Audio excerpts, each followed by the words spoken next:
My name is Kathy Smith. I'm reading the lines of Murdina Bug in the Outlander series.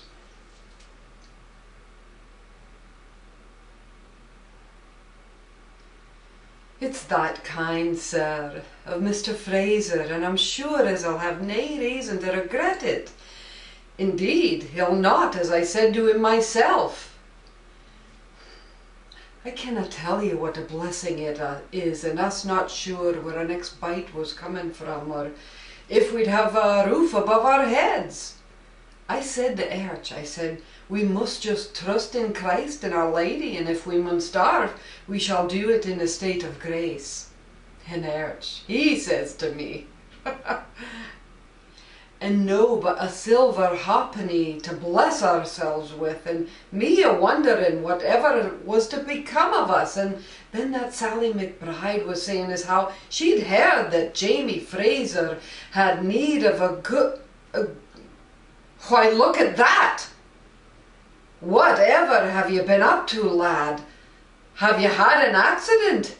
It looks as though someone knocked you down and dragged you by your heels through a dung heap. And just the thing it is too, such good fortune, and me telling Arch just yesterday that the best we might hope for was to find work in Edenton or Cross Creek, with Arch maybe taken to the boat, but that's such a perilous living, is it no? Wet to the skin half the time, and deadly ogs rising up from the swamps like goalies in the say. Thick with the miasma, it's fit not to breathe. Me, perhaps, to be taken in the laundry whilst he's gone abroad on the water, though I'm sure I should hate that, for we haven't been apart one night since we married, have we, my dearie? Claire and Jamie are just arriving back at the cabin on Fraser's Ridge. All's well, and how's yourself, sir? Oh, it's grand that you're home, ma'am, you and himself, and I've the supper all made, so you'll not be worried a bit with it, ma'am. But come inside and be taking off those dusty cloots, and I'll send old Arch up to the mash house for a bit of the lively, and we'll talk. Claire has just been returned from being kidnapped. She's badly beaten. Here, morning, have it while it's hot.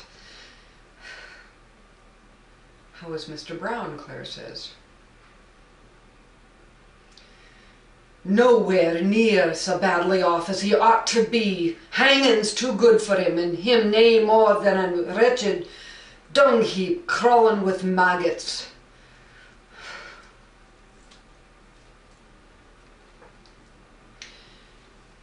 A few minutes have passed. She's calmed down a bit.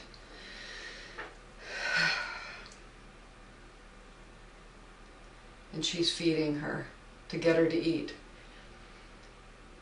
And you're quite sure as your face will go back to looking like your face, are you?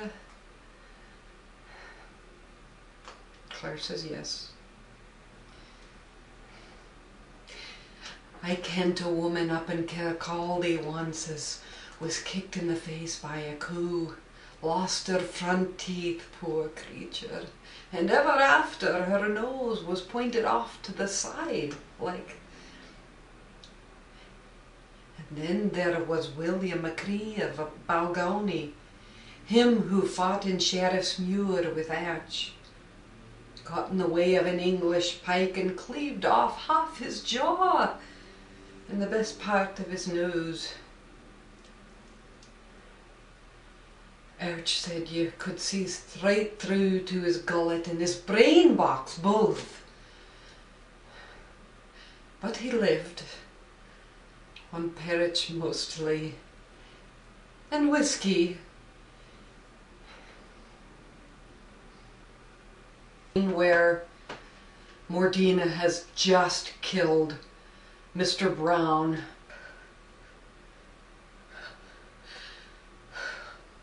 Oh, sir, I kenned 'twas wrong, only it was the wicked tongue of him. All the time I had care of him, he'd cower and tremble, aye, when you or the young one came to speak to him, even Erch. But me, I'm no but a woman, he could speak his mind to me, and he did, threatening, sir, and cursing most awfully. He said how his brother would come, him and his men, to free him, and would slaughter us all in our blood and burn our houses over our heads. But I kenned you'd never let that happen, sir. I did my best to pay him no mind, and when he did get under my skin enough, I told him he'd be dead long before his brother heard where he was.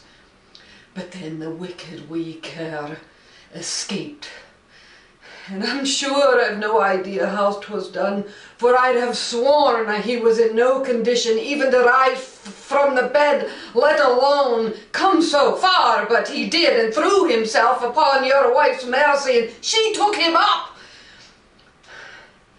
I would have dragged his evil carcass away myself, but she would not have it. She took him up. To mend, sir. Sweet, gracious lady that she is, sir, and I could see it in her eyes and in her face, that having tended to him so, she could not bear to see him killed. And he saw it too, the gobshite, and when she went out, he jeered at me, saying now he was safe, he'd fooled her into tending him, and she'd never let him be killed, and directly he was freed from the place, he'd have a score of men down upon us like vengeance itself. And then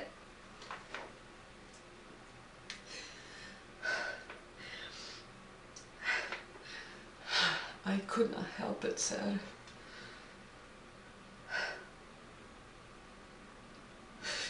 I really couldn't.